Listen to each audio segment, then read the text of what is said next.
Okay, good morning, everyone.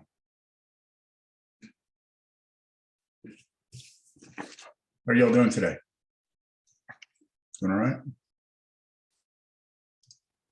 Let me share my screen here for a moment, and we can talk about what we're going to do today. Are there any questions over anything before I begin? Everything is okay? Homework went all right? Okay. All right, so today we're going to talk about exponential functions. Next time, we're going to talk about logarithmic functions. Right now, the homework for today's material will be due on Sunday night, 11:59 p.m. And that's it. So we're going to get into exponential functions today. So let me start by talking about the functions that we kind of know up to this point. All right. So in this class, we've studied. Where's my cursor? Uh-oh. My pen's not working. Hold on. I gotta reconnect this.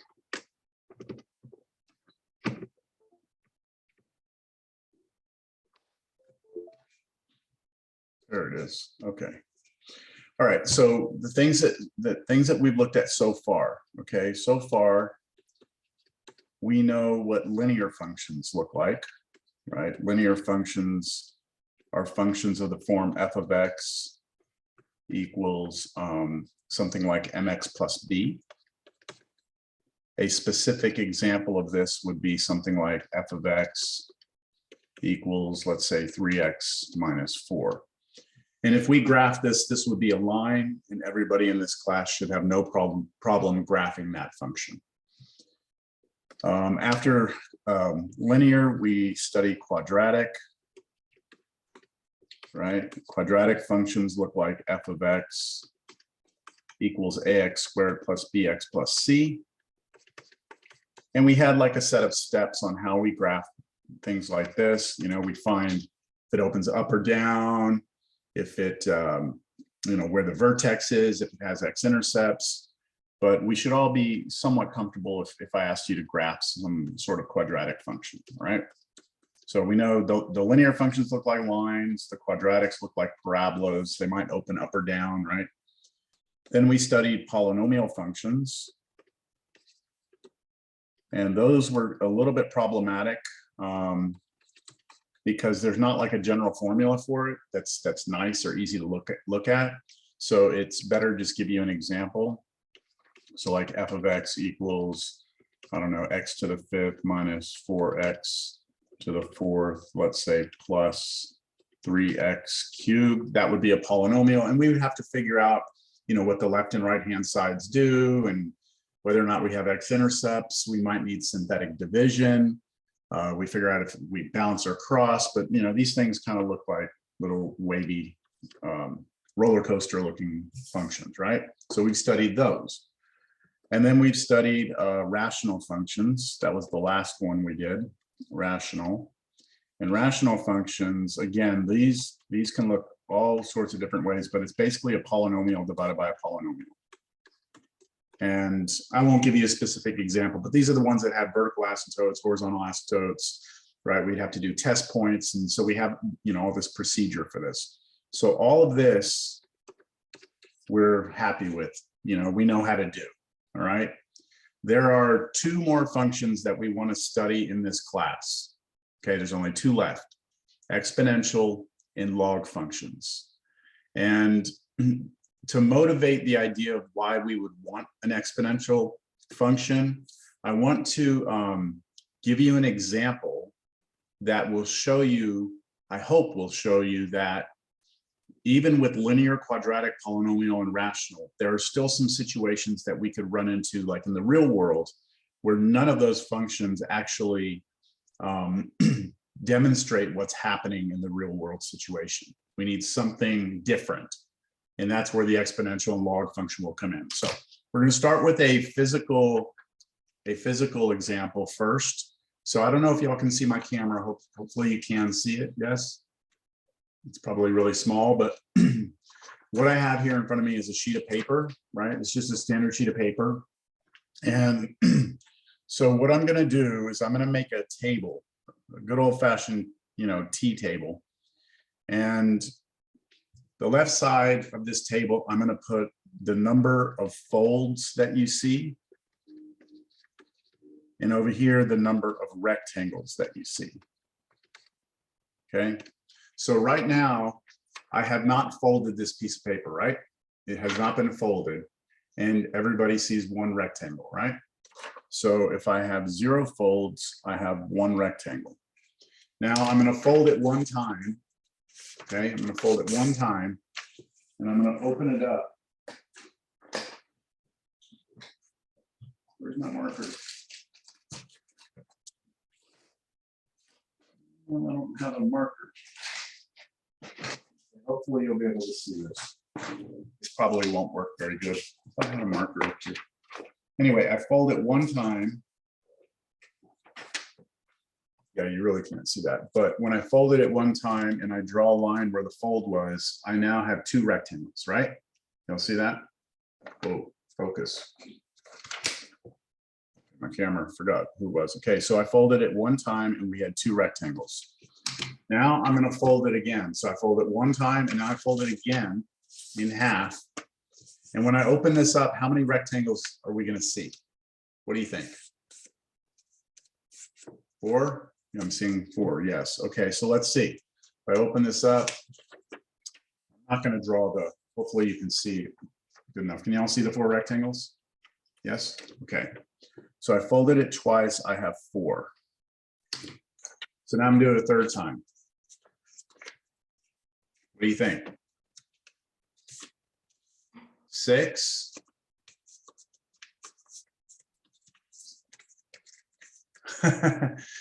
Okay, Diego said 4 times 2, right? Is that what you did, Diego? Yeah, 4 times 2, 8? 4 squared.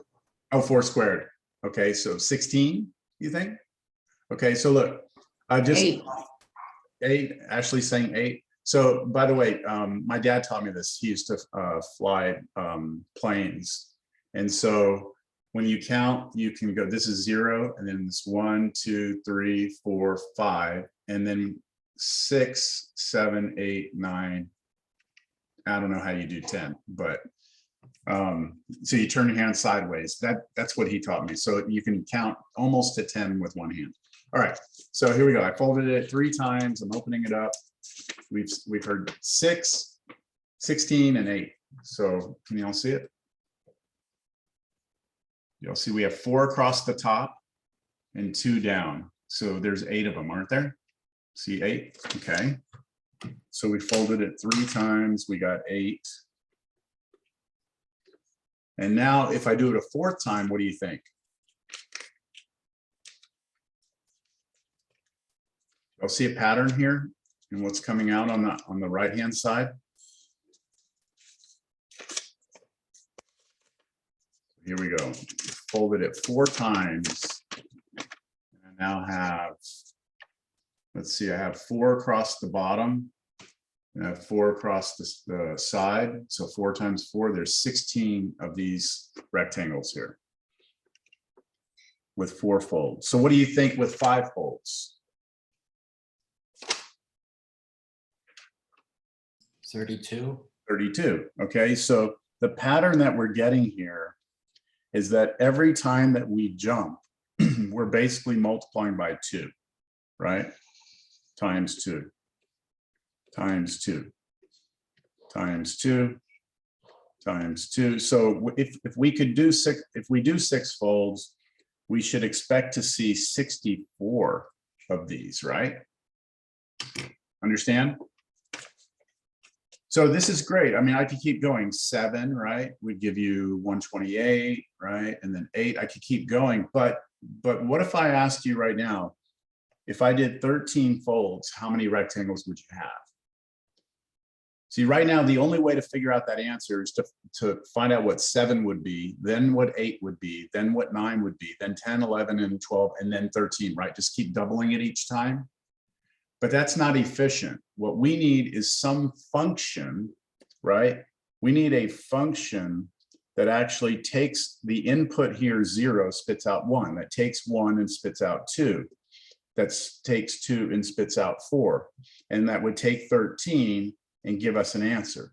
So the question is, what function does this? And we can play with things all day long, but there's no linear function that will do this. There's no quadratic function that will do this. There's no polynomial function that will do this, or rational. I mean, you can try it, just play with something. I mean, we're not, look at these inputs. We're not doubling them, right? We're not just multiplying by 2, because if I do 0 times 2, it's 0.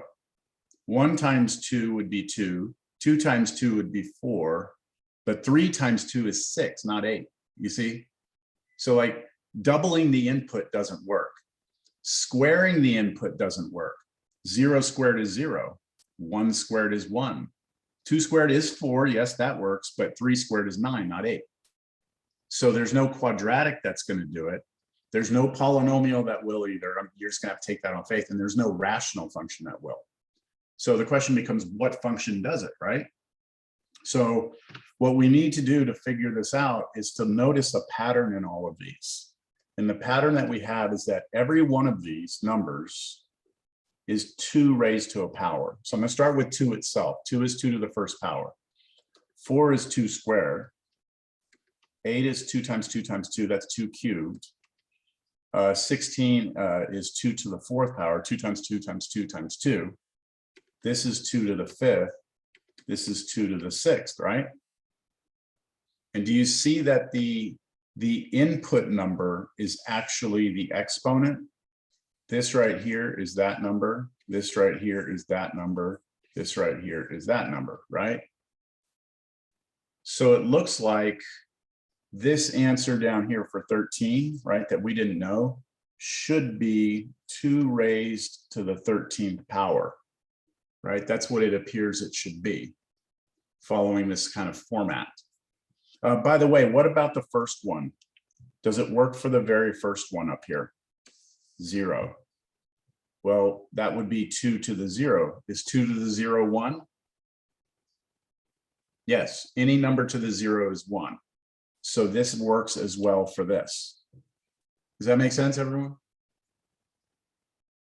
So let's just check this on our calculator. What is 2 to the 13th power? So everyone make sure that you know how to do this on your calculator, how to raise a number to another power. So if I do 2 raised to the 13th power, oops, what did I do? Okay, if I do 2 raised to the 13th power, I get 8,192. 8,192. So if I could fold this piece of paper 13 times, if I could, which is almost physically impossible to do, but if I could fold it 13 times and open it up, I would have 8,192 rectangles in here. All right. So what is the function then? Let's talk about this function. What's happening in all of these outputs? 2 is the base, right? And the thing that changes is the exponent x, right? The input is up in the exponent, and the base, the number on the bottom, stays the same the whole time. And that is different than anything we've seen before. In all of these functions that we've had before, the x that we see, right? The x's we see, even in rational functions, the x is never up as an exponent. It's always down on the bottom. It could be squared, it could be cubed, raised to the 5th power, but it's never the other way around. It's never a number on the bottom and the variable up top. So this is a new kind of family of functions. This is a new type of functions. These are called exponential functions. And the reason they're called exponential is because the variable is in the exponent, right? The variable is in the exponent here. And then this, the base of this is a fixed number. And anytime we have this situation, it's called an exponential function. Okay. All right, so that's your first kind of introduction into exponential functions. Let's do another one, okay? Let's do something different. So this example is going to be, it's still going to be visual, but it's not going to be me folding paper. Let's talk about a bacteria growth.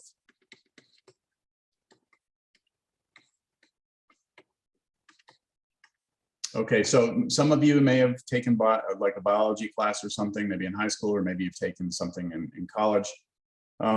We have this thing called a Petri dish, which is basically like this little like plastic or glass dish that is completely sterile, which means there's nothing in it. There's no bacteria in it. There's no viruses. There's nothing in it. It's just like a clean dish. And what we can do is we can go like take a Q-tip and like rub the doorknob and then rub it into the dish and then close the dish and then come back later and see what happens. And if there was bacteria on the doorknob, it'll start to grow in this dish, right? So the way that bacteria grow is that after a certain amount of time, the bacteria kind of duplicates and creates, you know, from 1 becomes 2 or from 1 becomes 3, it splits off and you just keep on getting more and more. So let's say that we have a particular bacteria. Okay, so a certain bacteria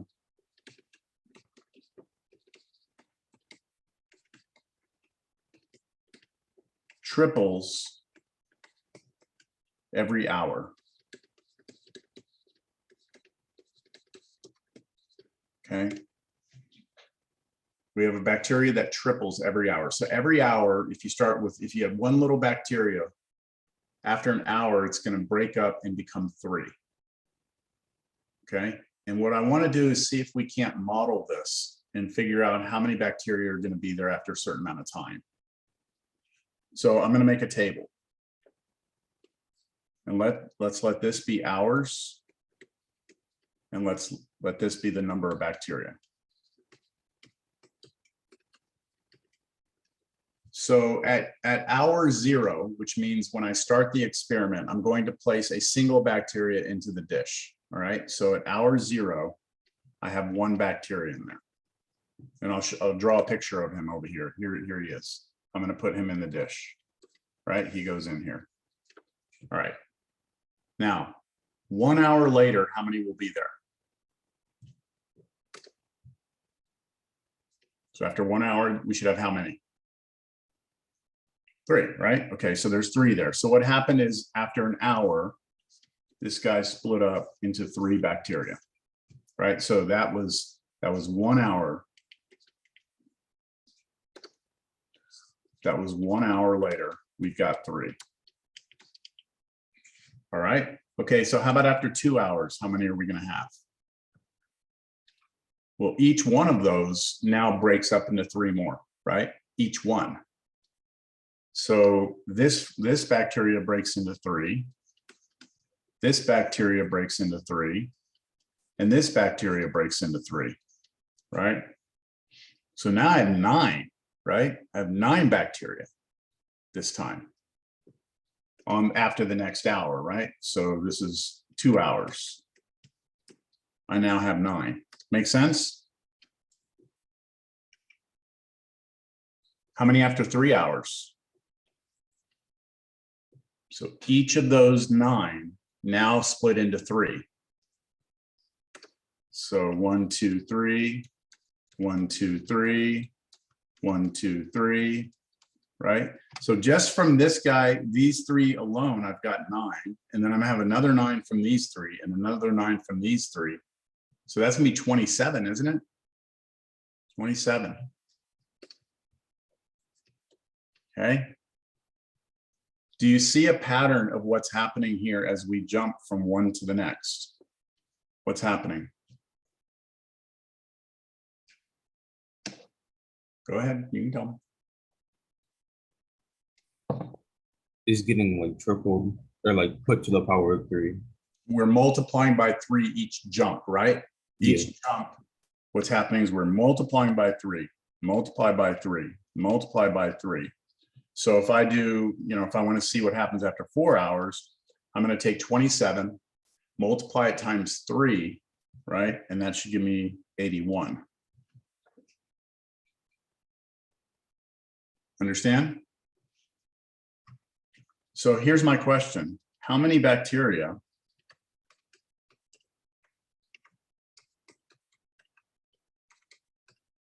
are there after 1 day?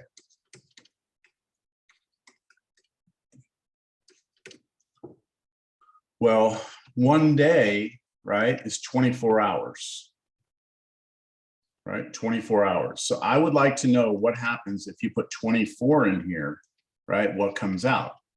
Well, I don't want to keep doing this thing where I go times 3 times 3 times 3 times 3 until I get down to 24. It would be better if I had a function that did this, right? A function that would do this. And because we're tripling each time, we notice again, like we did in the previous one, that all of these are just powers of 3. That's 3 to the first power. That's 3 squared. This is 3 cubed. This is 3 to the 4th, right? So the base is always 3, and the exponent is always the input, right? The number of hours. So we should have a function that looks like this, 3 raised to the x. That should be the function that kind of tells us how many bacteria will be there after a certain amount of time.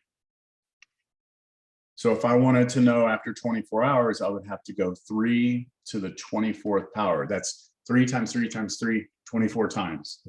And you're going to need your calculator for that. This number is going to be huge. 3 to the 24. Oof. Okay, my calculator gave me an answer.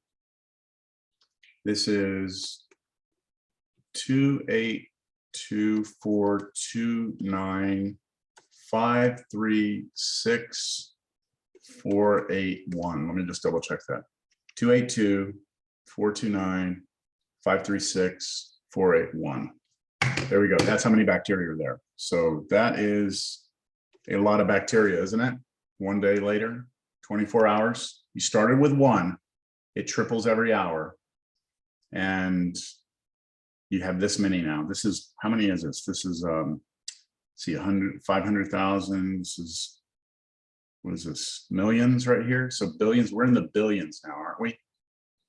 282,429,536,481 bacteria.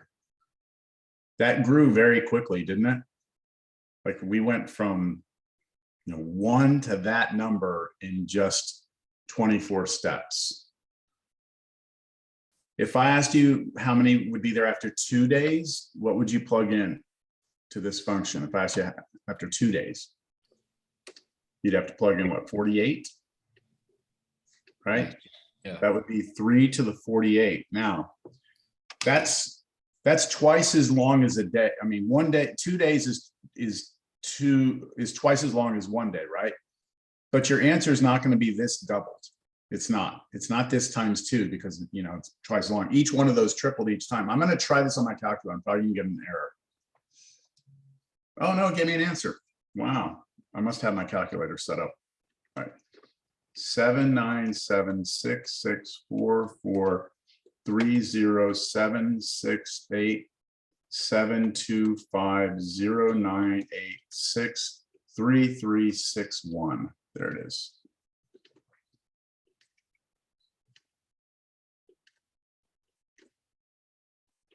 I think that's it. Yeah. Okay.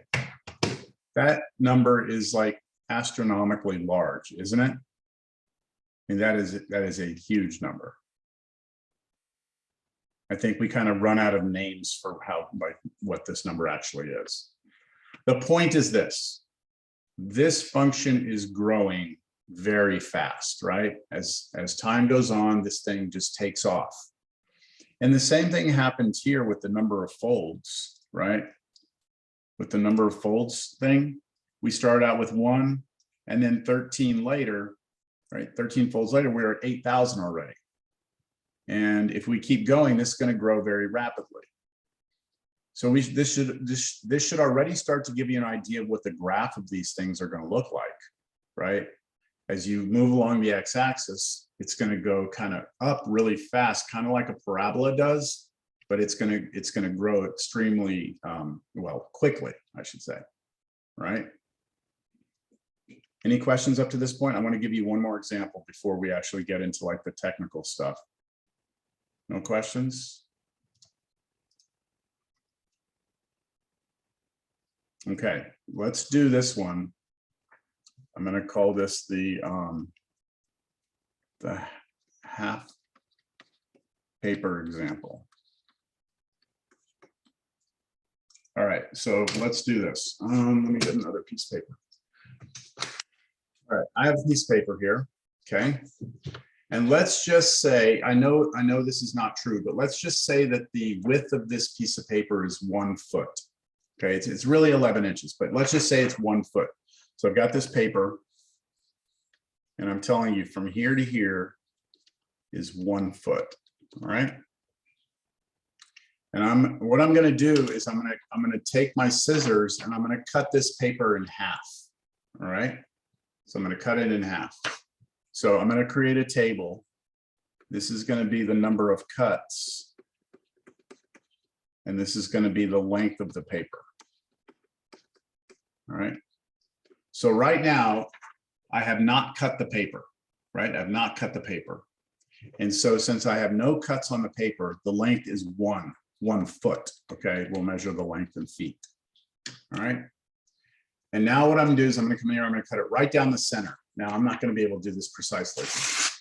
I'm just gonna tear it, okay? So now I've torn it in half. So I have cut it one time, and how long is it now? So how wide is this paper, I should say?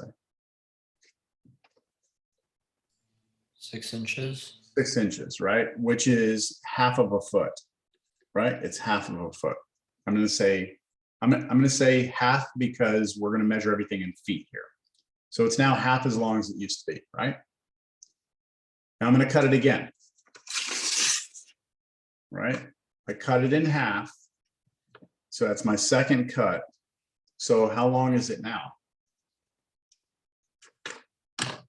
If you look at the paper together, those two together were half, right? Those two together were half. Here was the whole, right? So this should be. Is it 1/4? 1/4, right? This is 1/4 of the original length. 1/4. Do it this way, 1/4. 1/2. Okay. If I cut it again, right? If I cut it again, now I've got half of that 1/4, right? I've taken half of the fourth. So what's half of a fourth? Just multiply those two fractions. 1/2 times 1/4 gives you 1/8, right? That's after 3 cuts. And then we do it again. I will have now half of an eighth, which is 1/16. That's after 4 cuts. Are you following this? Everyone got this? If I did 5 cuts, I would be at 1/32. So what's happening here as we go from one to the next is we're multiplying by a half. Half of a half is a fourth, multiplying by, here to here, I'm multiplying by a half. Here to here, I'm multiplying by a half. Here to here, I'm multiplying by a half, right? So if I could cut this, 10 times, I would see if I can come up with a function for this, right? So using what we did before, what would the base of all of these be? What would be the number on the bottom for our function? What was it? What was it for the bacteria? The number here was 3, right? And that's how much we were multiplying by each time, right? 3. For the one with the folds in the rectangle, it was 2 to the x, because each time we jumped from one 1 to the next, it was multiplying by 2.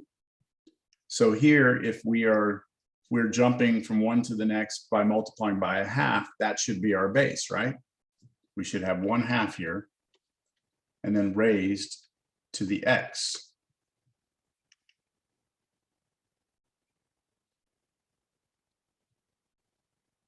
Any questions there? Yeah, could you rewrite this function as 2 to the negative x power? Yes, you could. If you wanted to, what you could do is you could, how could we do this? We could take 1/2, we could rewrite that as 2 to the negative 1. That's just kind of us playing with properties of exponents. Anytime you have something raised to a negative power, you can drop it to the bottom. And then if I wanted to, if I said, oh, this to the x, then I'm really raising that to the x. And then we just multiply those two together and you get 2 to the negative x. So yes, that's a little bit ahead. I'm actually going to talk about the properties of exponents right here to remind us in just a second what the properties are. But yes, that could be rewritten as 2 to the negative x. I'm going to present it here as 1/2 to the x. Okay, I have a fundamental question for you here. If I keep doing this tearing of the paper, if I keep cutting it in half and half and half, and I keep doing this, am I ever going to have no paper left? Yes, no? This is a theoretical question. Like physically, it's going to be impossible for me to get smaller and smaller, but theoretically, meaning this is a hypothetical question, right? If we could find a way to do it, keep cutting in half, half, half, no matter how far I go down here, would y'all agree with me or disagree that the number you get here must be bigger than 0? It's going to be a tiny number as we go on, right? It'll be really, really, really small, infinitesimally small, but it's got to be bigger than 0, right? So if you think about the graph, if we were to think about this as a function, as we move to the right, if this is our cuts and this is our length, at 0 cuts, we had a length of 1, right? At 0 cuts, we had a length of 1 foot. When we cut it 1 time, it was half. So here, now we're here. We cut it twice, now we're at a 1/4. We're here, right? And if we cut it 3 times, we're at an 1/8. And this is going to continue to go down and down and down, but it won't ever actually get to the x-axis, which looks a lot like a horizontal asymptote when we studied rational functions, right? It's like that magnet that pulls the graph towards it. Oh, sound familiar? Yeah. Okay. All right, those are the examples. Just to kind of get you thinking, like, look, there are things in the real world, okay? Bacteria growth. The folding paper rectangle isn't really real world, other than the fact that I can show you something. Cutting the paper in half is also not, real world, but again, it's something I can show you. The main point is that we have things that happen that we, up to this point, did not have any function that would do this. Okay, now we do. We have these things called exponential functions. So let's get into the actual definition of an exponential function. Let's talk about what they look like. And before we do that, I need to remind you of some properties of exponents that you should have learned at some point in your life. This is just a reminder of these properties. Let me move this down. So I'm going to give you examples of these. So look at this first property right here. This property is like this. If I wrote, let's say, 3 to the 4th power times 3 to the 5th power, this property says this is the same as 3 to the 4 plus 5. So 3 to the 9. In other words, if you have the same bases, right? Same base, but you have different exponents and you are multiplying, very important, you're multiplying those together, then you're going to add up the exponents. and keep the base the same. That should look familiar. Yeah. It may even look more familiar if we do it this way. X to the 4th times x to the 5th is x to the 9th. You're adding the exponents. The next property, this one, says if you have something to a power, like let's say we have 3 squared, and then we raise that to, let's say, the 4th power, that all you do is multiply those two powers together. So this is 3 to the 2 times 4, which is 3 to the 8th. Another example of that using a variable would be this: x squared to the 4th was x to the 8th. And this is, Diego, this is what you were suggesting a second ago, is that we were kind of using this power, or this property along with this property, which I'll get to in a moment.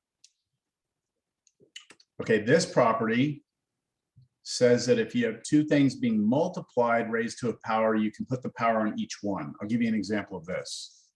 Let's say we had 3x squared cubed. Because we have multiplication between the 3 and the x squared, this property says I can do 3 cubed times x squared cubed. So I apply the power to each one of these. Of course, 3 cubed would be 27. And x squared cubed, I go back to the property here, and that would be x to the 6th.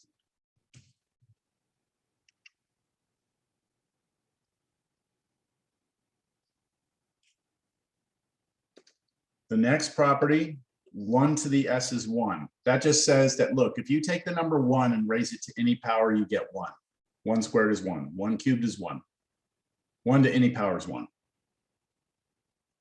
Let me look at the last one here before we get to the next one. The last one here, that says any number to the 0 is 1. All right, so an example of this is that if I write 4 to the 0, that's 1. Right? All right, 10 to the 0, that's 1. The only exception to this, the only exception that there is out there for this is 0 to the 0 is going to be an open question for us. This is actually undefined, but this is the only one that doesn't follow that rule. If you try and take 0 and raise it to the 0, you don't get 1. In calculus, we study that more, right? Like what is 0 to the 0? All right, and then the last property that I saved here in the middle, this one, that just says that if you raise something to a negative power, so if I take 4 to the, let's say, -3, that this is the same as 1 over 4 cubed. But I could also rewrite that as 1/4 to the 3rd power. That's this property written. That's an example of me using this property. Here's a number to the negative power. I can drop it down to the bottom, and then I could just do the 1/4, the whole 1/4 to the cube, or to the 3rd power. So back when I gave you this function a second ago, f of x equals 1/2 to the x, and Diego said, hey, is that the same as 2 to the -x? The answer is yes, it is, because you could do this property here. It would basically be this property here backwards from here to here. So it's like you're taking the fraction in here, 1/4, and you're putting the reciprocal. Okay, so the reciprocal of 1/4 is 4. So the reciprocal of 1/2 is 2. But instead of raising it to the 3rd power, I raise it to the -3. So instead of the x power, I go -x here. That makes sense, everyone? It's this one from right to left. Questions there? Okay, those are the properties we need. Now let's talk about what an exponential function is, all right? Like generally, because we already know what linear functions look like, quadratics, polynomials, rationals. Now, what does an exponential function look like? All right, so exponential functions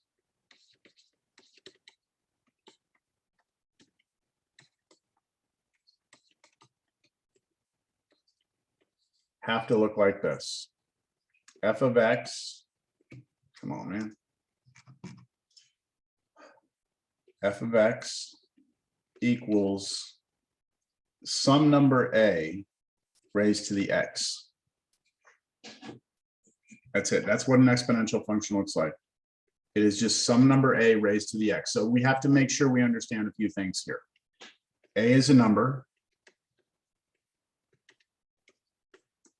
right? A is just a number. A must be positive, okay? You are not allowed to put negative numbers as the base. If you put a negative number down there, it's no longer an exponential function. It's something different. So to be classified as exponential, that base must be a positive number. And there's one more condition. The a that you use cannot be 1. And the reason we don't want 1 is because we already know that if we put a 1 here, 1 raised to any power is just going to be 1. So it's going to be a very boring function because it's just going to be a flat line. So we throw out that possibility.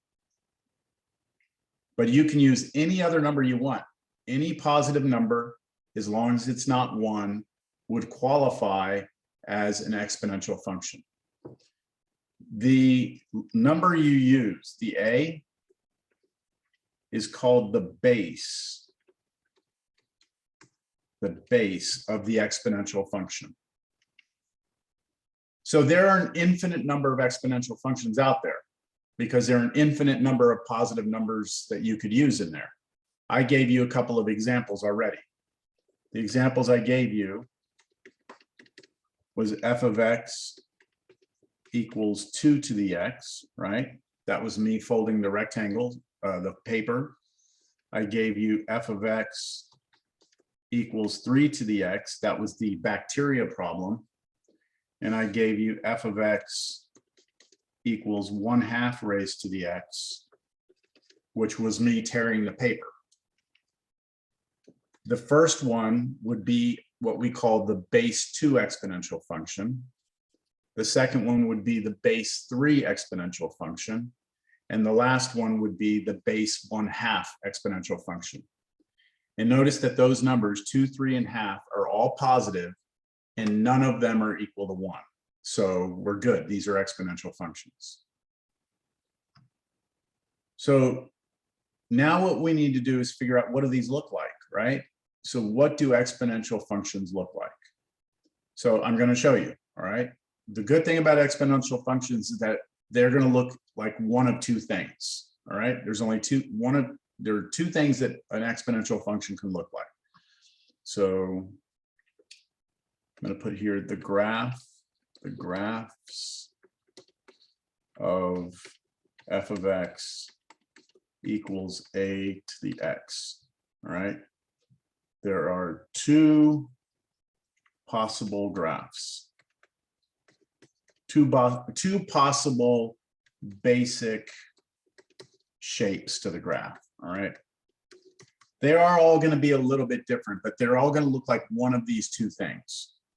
All right, so here are the two things. First thing on the left, if the a that you have, that's your base, if that base is bigger than 1, okay, if your base is bigger than 1, which would be both this one and this one, the yellow and the blue, if we get that, I guarantee you, here's what your graph is going to, here's what your function is going to look like. It must go through this point 0, 1. Guaranteed. Guaranteed it has to go through the point 0, 1.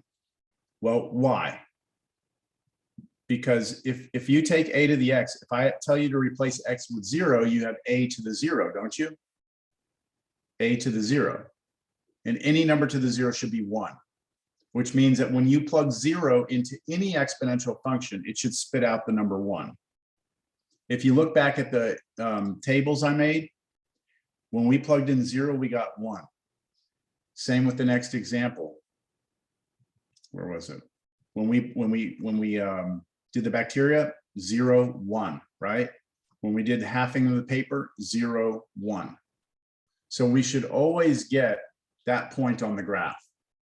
And then to the right, what's going to happen is this thing's going to take off to infinity. It's just going to take off and get really big, almost like a parabola, not a parabola, but kind of that same sort of U shape. The difference is that to the left, what's going to happen on this is it's going to go down towards the x-axis and get closer and asymptotically approach the x-axis, meaning we have a horizontal asymptote on the left side only, okay? We are flattening out to the x-axis. That's what every exponential function with a base that's bigger than 1 looks like, and we call this exponential growth.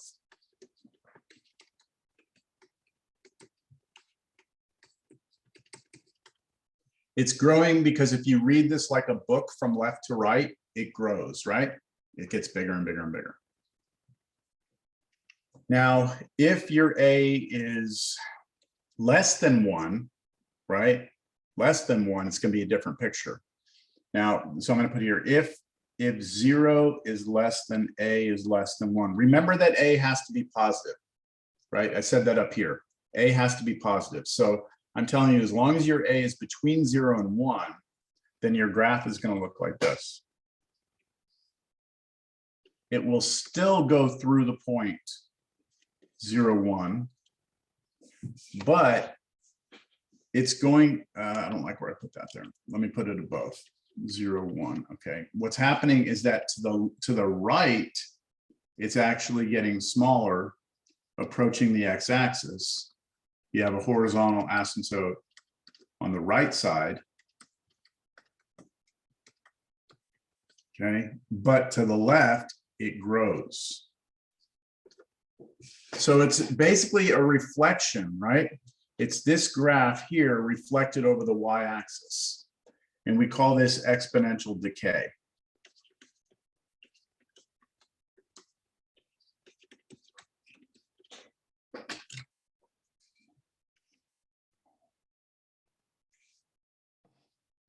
Right? So what I'd like to do now is I'm going to go real quick to Desmos. And I'm just going to show you, I'm going to put in here a generic exponential function, f of x equals a raised to the x. And then I'm going to create a slider here, which allows me to control what a is. All right, so right now a is 1. But didn't we say a can't be 1? We said a can't be 1. So if a is 1, this is what we get. And this is why we don't let a be 1, because it's just a flat line. So let me let a get a little bit bigger than 1 here and just watch what happens to the graph. Ah, there we go. Now it looks like an exponential growth, right? Because your a is 1.26. Now watch what happens the bigger I let a become. Look at what happens to the graph. You see it's getting steeper. It's going up faster. The bigger the a is, the more rapid the growth is. I could do it this way. Y equals 2 to the x. That's not x. There's 2 to the x. Y equals 3 to the x. Y equals 4 to the x, right? Do you see when we compare these, when you do this comparison, do you see that the black one grows really fast? Like as you move to the right, it just takes off real quick. And that's because it's 4 to the x. The purple one doesn't grow as fast as the black one does because it's 3 to the x. So the bigger the a, the more rapid the growth. With me? Let me let a become a fraction. Okay, so let's keep an eye on the red graph. Let me hide these other ones. Okay, so I'm going to let a become a fraction now. Ready? Here it comes. Okay, there it's 1. Now watch. As soon as I become a fraction but positive, look at how the graph changes. Boom. Now, you see? Now we've got decay. And the smaller the number is, getting closer to 0, the steeper the decay is, the more rapid the decay is. All right, that was just to convince you that yes, changing the a changes the shape, right? Okay. No questions right now? I have something else here I want to bring up. Hold on a second.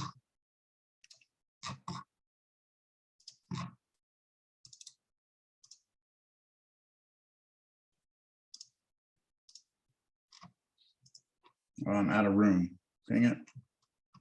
I'll do it on another page, sorry.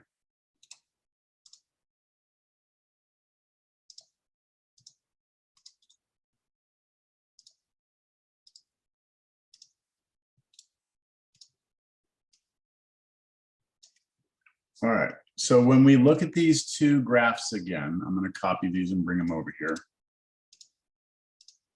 We have the following characteristics, all right? So this box goes with this case over here, and this box goes with this case over here. Let's read through these properties. The first thing about if we have an exponential function with a being bigger than 1, the first thing we need to notice is that the domain is all real numbers. Does everyone see that with this graph, I could plug in any number I want? In other words, the graph goes to the left forever and to the right forever, right? So I have the domain is everything. Y'all see that for this graph? The range is what comes out. And it says here that the range is 0 to infinity. And that's because when you look at this graph, you only get y values that come out that are positive, right? These y values are always positive numbers. You have some other over here, but you're never going to get to 0, and you're never going to be below the x-axis. So your range must be just from 0 to infinity. Make sense? Good. Look at the next property. There are no x-intercepts. Well, yeah, I mean, it can't touch the x-axis, right? It can never be 0. So you have no x-intercepts on an exponential function like that. And it says the y-intercept is 1. Well, yeah, we already knew that, right? Because the only place it hits here is at 0, 1. The x-axis is a horizontal asymptote as x goes to negative infinity. Please pay attention to this notation. What they're saying here is that the graph gets closer to the x-axis. You have a horizontal asymptote as your x value goes to negative infinity. This means as you go out to the left. Out to the left. Do you all agree from the picture that that's what happens? As we move to the left, the further out you go, the closer it gets to the x-axis, right? You have the horizontal asymptote. It doesn't happen when you go to the right-hand side, but it happens when you go to the left. So that's why it says x approaching negative infinity there. All right. Next thing, it's an increasing function. We talked about this weeks and weeks ago. Increasing means as you move from left to right, you're going up, right? So that is an increasing function. Also, it's 1-to-1. We talked about that last class, didn't we? 1-to-1 would mean you have to pass both the vertical and horizontal line test. Does this pass both? Does it? Yes, right? What does that mean? Because it's 1-to-1, what does that mean from last class? There's should an have the inverse function inverse. version. I'm sorry? But there's an inverse of Yep, a over there's a. an inverse of that function. This function has an inverse. Wonder what it is. I wonder what the inverse of an exponential function is. Any guesses? A logarithmic. That's what a logarithmic function is. A logarithmic function is just the inverse of an exponential function. Now, we're not ready for that. We're going to do it in next class, but just kind of getting you to think ahead.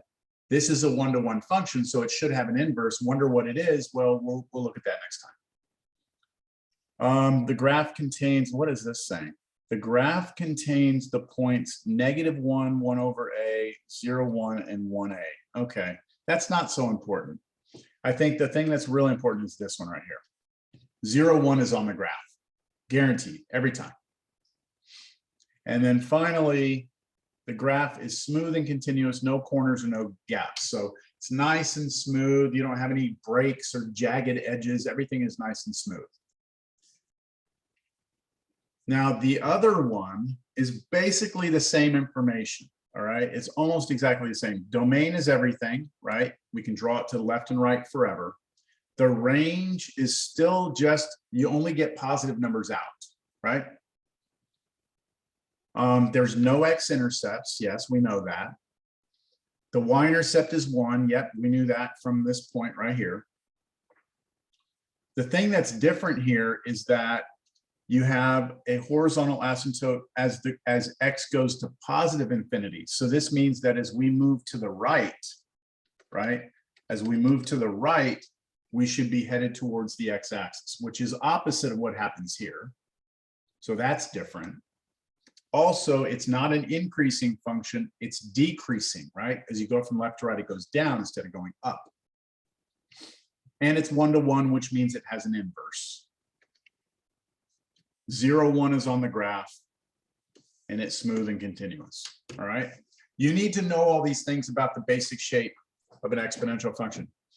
I'm still, in my Cal 1 class, I'm still trying to help students like remember what exponential functions look like, and they still can't. You're supposed to know what these look like without having to like graph it. You should just know, okay, 3 to the x, right? If I gave you that function, 3 to the x, you should know right now that it looks like this.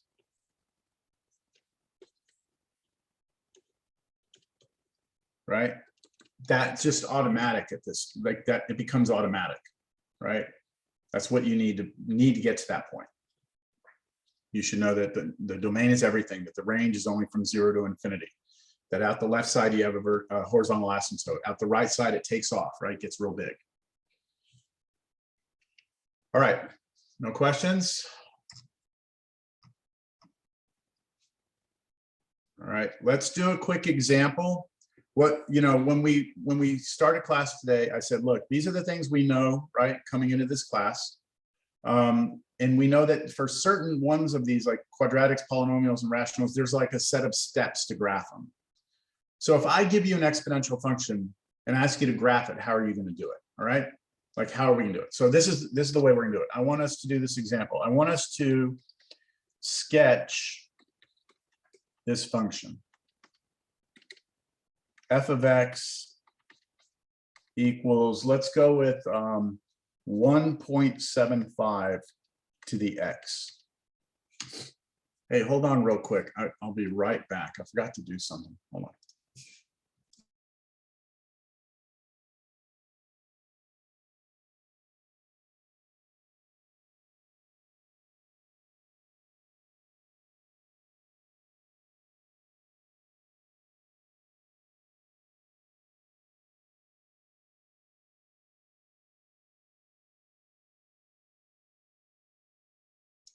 All right, sorry about that. I'm on antibiotics right now and I forgot to take it this morning.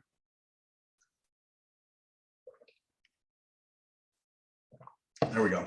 Okay. I'm trying to kill bacteria, right? That's what antibiotics do. Okay. So look, let's try and do this without a graphing calculator, just a calculator itself. All right. Here's how I want everyone to do it. All right. So that we have the same picture when we do this on a test. Here, I mean, this is the good news, is that there's not going to be this big, long process like we had with rational functions. It's going to be very simple, all right? What we're going to all do is this. We're going to make a t-table. And we're going to plug in some values for x, and then we're going to plug them into the function, see what we get, and then we're going to plot these like points. Now, we should already know that this is exponential growth, right? Because a is 1.75. That's bigger than 1, so I know I've got exponential growth. So it's going to be increasing, right, from left to right. So we're all going to plug in some points, and I want us to all plug in the same numbers so that we get the same graph. So every time you do these, I want everyone to plug in -3, -2, -1, 0, 1, 2, and 3. So yes, I want everyone to plug in 7 points And so you'll get your calculator out and you're going to do 1.7 raised to the -3 and see what you get. Now, I encourage you to practice using your calculator right now to do this. Make sure you can type it in correctly, that you get your typesetting done. I get about 0.1, I'm going to round 2 decimal places, 0.186, I'm going to say about 0.19. All right. Make sure you can get that. 1.75 to the -2. If I do that on my calculator, I get 0.32. If I do 1.75 to the -1, I should get 0.57. And then 1.75 to the 0. Well, that one I don't really need a calculator for, right? Because any number to the 0 should be 1. So I already know that that's going to be a 1. 1.75 to the first power is itself 1.75. 1.75 squared is 3.06. And 1.75 to the third is 5.36. All right, so we're all going to do this. If I ask you on a test to sketch an exponential function, I want you to make a t-table. I want everyone plugging in -3, -2, -1, 0, 1, 2, and 3. All right. And now we're going to draw the picture. So just think about what, this is not my graph, but just think about what this looks like, right? We know it's this, right? We know it's that because A was bigger than 1. So when I go to graph this, when I go to draw my picture, here's what I'm going to do. I'm only going to draw like the top part because I don't need anything below the x-axis because the graph doesn't go down there, right? I know my x values are 1, 2, and 3, and -1, -2, and -3. Now the question is this: how high should this graph go on my y-axis? What's the biggest value that's going to come out of my table? Well, 5.36, right? So I should probably make my y-axis go up to maybe 6, right? Let's make it go up to 6. So I'm going to count like this. 1, 2, 3, 4, 5, 6. There we go. That's 6 right there. And now we're just going to plot our points. Remember, these are like ordered pairs. Like this is the ordered pair 0, 1, right? This is the ordered pair 1, 1.75. This is the ordered pair 2, 3.06. And we're just going to kind of eyeball this, right? We're going to get it, you know, make it look decent. So 0, 1 is always on my graph. At 1, I'm at 1.75. So, you know, somewhere around there. Because remember, that's 2 right there. At 2, we're at 3.06, so just a little bit above 3. And at 3, we're at 5.36, so if that's 5, almost halfway. So I know that the right side of this goes up, and then we'll just take off like that. And the left side, I could start trying to plot these points, right? But really, I'm just going to use the fact that I know that this like asymptotically approaches the x-axis because it was exponential growth. That's it. I'm done. All right. Isn't that better than graphing a rational function where you had to do all those steps? This is much cleaner. So I do want you to actually get the points though, because I mean, yes, we know it looks like this, but we want a little more detail than that. We want to know, you know, kind of like some of the values. All right. All right. So we continue. All right. We continue.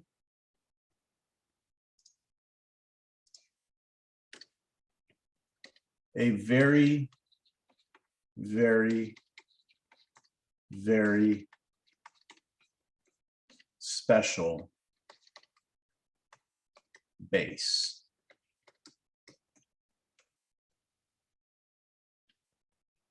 So there's one base in particular that's extremely important to us. And remember last class, we were talking at the end of class about the bases and, you know, we're in the base 10 number system. Remember me talking about that because we have 10 fingers and all that? Well, there's a very special base that we can use for exponential functions. All right, we know that all exponential functions can look like this, where that a can be any positive number, right, as long as it's not 1. There's one particular base, very, very special, and it's this one. If we let that number be the number e. Now, we have to talk about e. So, do y'all know what e is? Do y'all know what pi is? Everyone's heard of pi, right? So like pi is a number, right? It's approximately 3.1415. And what is the interesting thing about that number, 3.1415? There's something about it. Just keeps going, right? Like this number just keeps going forever, right? But never has a pattern. It never repeats. Y'all heard that before or no? I see people saying yes. This is an example of what's called an irrational number. It's an irrational number. Irrational numbers are numbers that cannot be written as fractions. So there is no fraction that would give you pi. Like you can't take a number like, 3/4 or something, or 1/3. There's no way to make the number pi out of a fraction. There's no way. So any number that cannot be written as a fraction is called irrational. That's a very important number in math, right? Very important number in math, because it connects the area of a circle to its radius or diameter. And then you can also talk about circumference of circle in terms of pi. So that's a very special irrational number all of you have probably heard of. But there's another special irrational number that not that many people know of, and that is the number e. It is approximately 2.718, but it is also irrational, meaning that that decimal goes on forever and ever, never repeats, doesn't have a pattern to it. And that number, because it's so special, we gave it a letter to represent, just like the number pi. It's like, oh, this is a very special number. Let's give it a symbol. So we gave it the symbol pi. This number is so important, we give it a symbol. The symbol is e. Now, if you believe me that e is just a number, right? Then do you agree that this would be exponential growth? Because this number 2.718 is positive, it's greater than 1. So if I use that e in here, 2.718, if I use it in here, I should get growth, yes? So luckily for us, we have a key on our calculator for this, which I'll show you in a second. Hold on, or I'll talk about in a second. This right here is the very, very special base when you use e. And this is called the natural exponential function.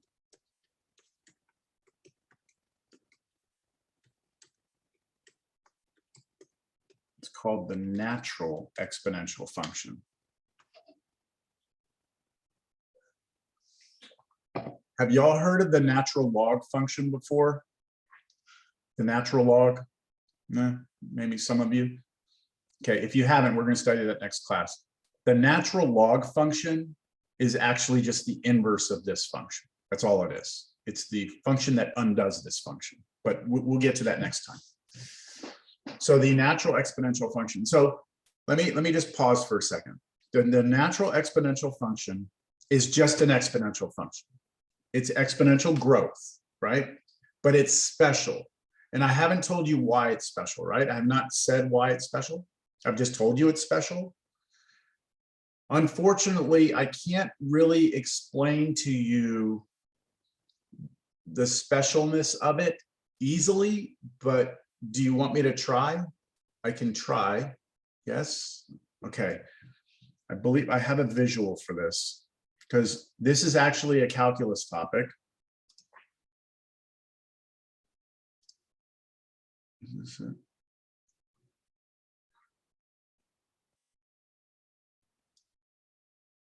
Wait a minute. Where the hell is it? There we go. Let me do it this way. Okay. Now ready? For those of you who are doing calculus, which a lot of you are, see if you can wrap your head around this, all right? What you're looking at right now is a parabola, okay? This is a parabola. Does it look like a parabola? Yeah? Yes, okay. What I'm gonna do is I'm going to move a line across this function, and I want you to pay attention to the pitch of the line or the slope of this line. So what I'm doing is I'm creating what we call in calculus a tangent line. This line just touches the curve at a single point and kind of runs tangent to the curve. So like at the bottom of the curve, you can't see it, but it's a flat line. It's like the ground. And then as I move to the right, that line kind of stays attached to the curve. And the further to the right I go, do you see it gets steeper and steeper and steeper? And if I go this way to the left, it's steeper, but it's negative slope. Okay, that's known as the tangent line of this curve. And in calculus, we try and figure out, can you find that line? That's what we spend a lot of time doing. But here's the thing I want you to notice. Right now, okay, right now, I think I have, where is it? Where's the damn slope? Why am I not showing the slope?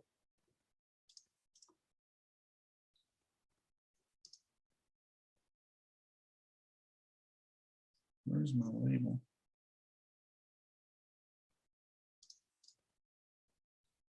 Okay, it's gonna be hard to see this. Can y'all see that number 2 right there? Can y'all see that 2? It's hard to see it right there. But there's the number 2. What this is doing is I have the computer calculating the pitch of this line right now. And do y'all see right now the pitch of the line is 2. Okay, so remember slope, the bigger the slope, the steeper it is, right? Watch what happens. If I move to the right, what do you think is going to happen to that number 2? If I move this point to the right, is that number 2 going to get bigger or smaller? It's going to get steeper, right? Which should mean bigger number. So look, if I move to the right, now look at the value. It's 4, right? That's the slope of the line. Keep going. Look, now I'm over here. Look, the slope of the line is 7, right? So as I move to the right, it gets steeper and steeper. Yes? Okay. Now I'm gonna try and point something out to you that's not obvious. Right now, at this point 3, 9. Okay, I'm at the point 3. I go over 3, up 9. The slope of the tangent line there, the slope of this blue line is 6, right? Is 6. The input is 3 for the function, the output is 9, but the slope is 6. Let me move to another point.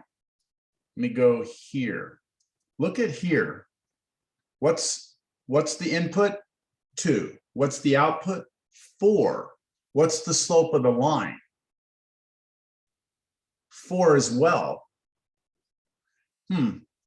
At this point, 2, 4, the slope of the line is equal to the y coordinate. I say that again. At this particular point on a parabola, the slope of the line is equal to the y coordinate.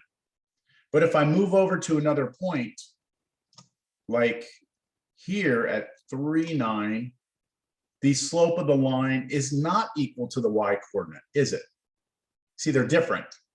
And if I go to other points, let's go here. Look, the slope of the line is 2. The y coordinate of that point is 1. See, they don't match. There was one special point right here, right there. That very special point, the slope of the tangent line was equal to the y value. Y'all with me? Kind of understanding this? Sorry about that. Let me turn this on. Okay. So I'm trying to convince you right now, I'm trying to tell you why this is special. Why is this a special function? So what we did, mathematicians, okay, scientists, whatever, we're sitting here looking and saying, I wonder, this particular, at this point, right, at 2, 4, the slope of the tangent line is equal to 4 on this parabola. I wonder if there's a function where that happens at every point on the function, where the slope of the tangent line is always equal to the y coordinate everywhere. Does that make sense or not? Like here, it's equal only at this point. If I move a little bit over, it's no longer, the y coordinate is not equal to the slope anymore. I wonder if there's a function where the y coordinate and the slope would be the same on the entire graph. And so we went looking for it. We're like, I wonder if it exists. I wonder if we can find it. Well, what is, maybe this one will work. Maybe that one will work. And then we said, holy shit, e to the x works. We actually found that, that's the way we found the number. We said 2.718, if we use that number, then it has that property. And I'm going to show it to you. So let me get that out of there. Let me show you what e to the x looks like. Here's e to the x. Where's the slope? Okay. So now I'm going to start moving this point. Ready? Maybe I'm not. Okay. So notice the input. God, I know this is hard to read. It's really, really not that. It's kind of faint. The input is 1. The output is 2.718. Okay. You plug in 1, you get 2.718. But look at what the slope of the line is there, the tangent line, 2.718. If I move to another point, like right here at 2, the input's 2, the output's 7.389. But guess what? That's also the slope of that line. And that works for every point on the graph, no matter where you are. Even if I'm over here, the input's -1, the output's 0.368. But guess what? The slope of that line is 0.368. This is the only function that exists in the universe that does this. There is no other one. This is it. This is the one. We can't explain why this is the one, but it is. It just kind of naturally is, right? It just naturally is the function that has that property. And therefore, we call it the natural exponential function. I hope that makes sense. If it doesn't, it's not going to prevent us from finishing this class. It's just that's what we're going to be tying this into later in calculus. So what I'd like for you to take away from this is that the reason why e is special is because it's a function that behaves a certain way in calculus, and it's the only one that does it. Okay, it's a unique function. So it's the natural exponential. And so what I want you to do right now is I want you to make the table for this. So here's x, here's f of x. I want you to just, this is just to practice on your calculator that you can type this in. In other words, can you do e to the -3? Can you do e to the -2? Can you do e to the -1? Can you do e to the 0, e to the 1, e squared, e cubed?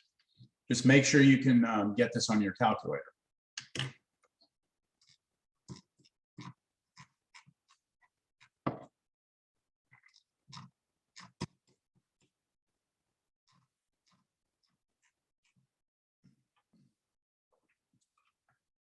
So I'm going to do this real quick while you're, if you're having trouble finding your E button on your calculator, you can, stay at the end of class. I can help you. Let me see. I'm getting here 0.49, or yeah, I'll say 49. And then I'm getting 0.135. 0.367. Of course, when you plug in 0, you get 1. 2.718, that's e to the first power. E squared, you get 7.389. And then I get 20.08 or 09 or something like that. Is anyone not getting those on their calculator, for those of you who are trying?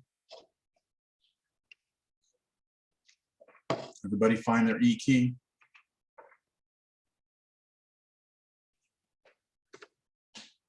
I know that this is exponential growth. How do I know it's exponential growth? Because E is 2.718, which is bigger than 1. So I know this is going to go up, increase from left to right. I think the key to graphing this, or the most important part, is just to look at what's the biggest Y value you get, and it's 20.09. So I need to make sure my Y-axis goes up to 20. So I might need to count by twos. 2, 4, 6, 8, 10, 12, 14, 16, 18. Oh, perfect. 20. There we go. And then I try and plot all these points. So I've got 0, 1 is there. When I plug in 1, I'm at 2.718. So somewhere around here. Remember, that's 4 there. So 3 is halfway. When I plug in 2, I'm up at 7. So here's 6, here's 8, so somewhere around there. And then at 3, I'm way up at 20. I know that I've got growth. And to the left, I've got the decay down to the horizontal axis. That's what I'd be wanting to see on an exam. The table, and then a quick graph of it.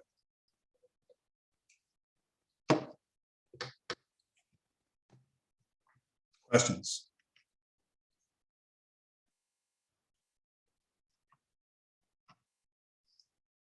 Sure, we're going to move on.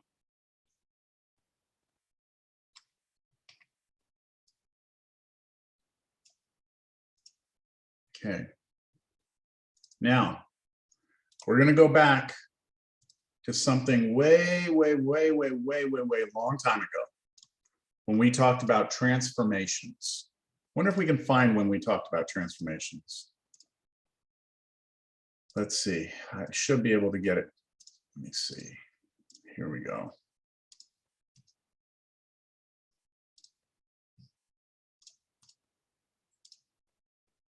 Library functions.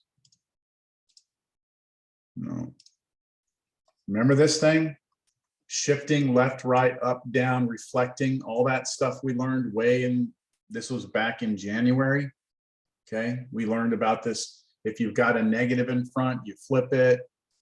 Let me see if I can bring up the actual notes from this. Here we go. So this was back on the 14th of January. I gave you this thing. I'm going to copy this and bring it to today's notes.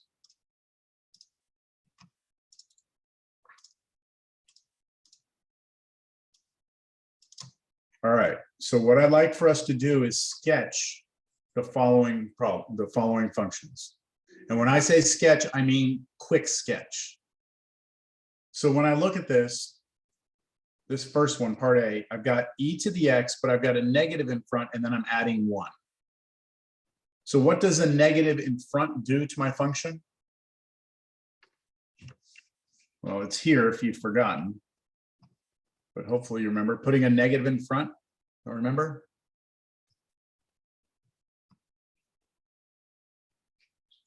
What is it? It's a reflection which way? Over the x. Over the x-axis. It's this one right here. So what I know is I'm going to reflect, right, over the x-axis. All right. And then what does adding 1 do to that picture after you've reflected it? Takes the whole graph and moves it up 1. Right? All right, so let me try this. I'm going to do this one right here. So I'm going to start out by drawing what e to the x is. And I'm going to be very basic about this. This is the 0.01. I know that that's there. I know it goes up like that, and I know it goes like this. And has a horizontal asymptote there. Okay, that's what e to the x looks like. Now, e to the negative x, I'm sorry, take that back. Negative e to the x should be a reflection of this blue one over the x-axis, which is now going to make it look like this.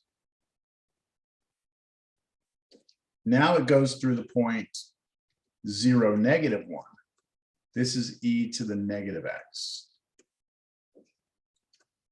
Still has the same horizontal asymptote because all we did was reflected it.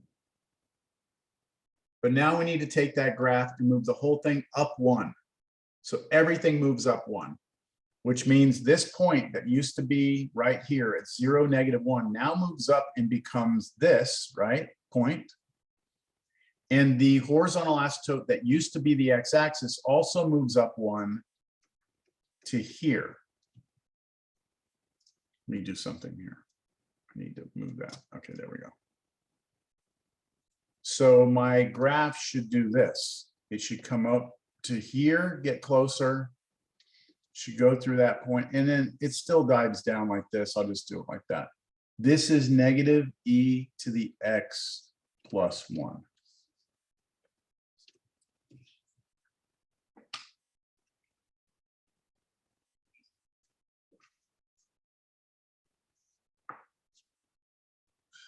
Questions? No, we're good. Let's talk about part B. So what is e to the negative x? What happens if we put a negative up here with the x, not in front of the whole function, but up in the next to the x? What kind of reflection is that?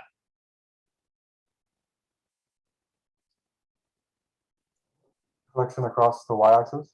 This is y-axis reflection.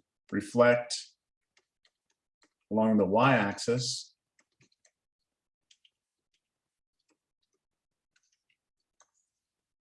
Okay, and then this right here would be up 1. You think you could do that? I'm not going to draw it. I'm asking you, do you think you could do that? Do you think you could start out with the blue e to the x here, reflect it over the y-axis, and then move the whole thing up 1?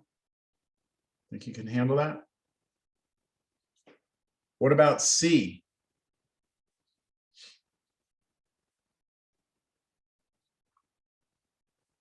Double reflection, right? Reflect it over y, then reflect it over x, then move the graph up 1.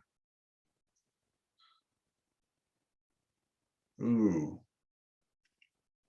So I'll write it down. This right here, reflect over y, then reflect over x, and then up 1, right? That's what you're going to do there. Ooh, what about this one? Eesh. You have to start right there. What does subtracting 3 within the function do? It's not a reflection. Does it shift to the right? That's going to be a shift to the right 3. Okay, you're going to go right 3, opposite of what you would think. You would think subtraction moves you to the left, but whenever you're doing horizontal shifts, it's opposite of what you think. So we're going to go to the right 3. What does the 2 in front do? Stretching or compressing, right? That's what that is. So 2 will actually stretch it out vertically and make it taller. So this is going to be a vertical stretch. And then what does -4 do? Moves the whole thing down 4. I'm going to leave E to you to see if you can handle that.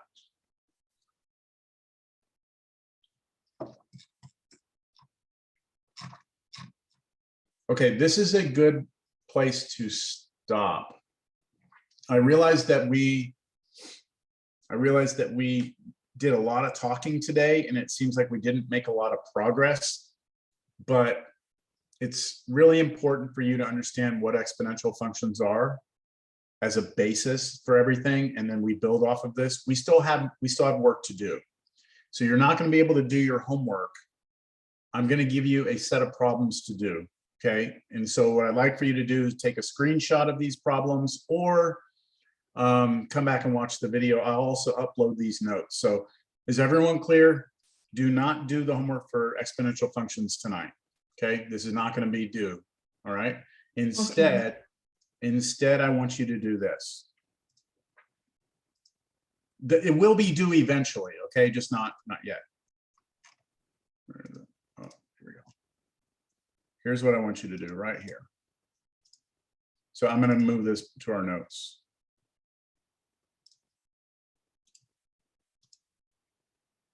So what this is a matching game. So you're not going to have a ton of homework this weekend. It's just these problems, these 8 problems.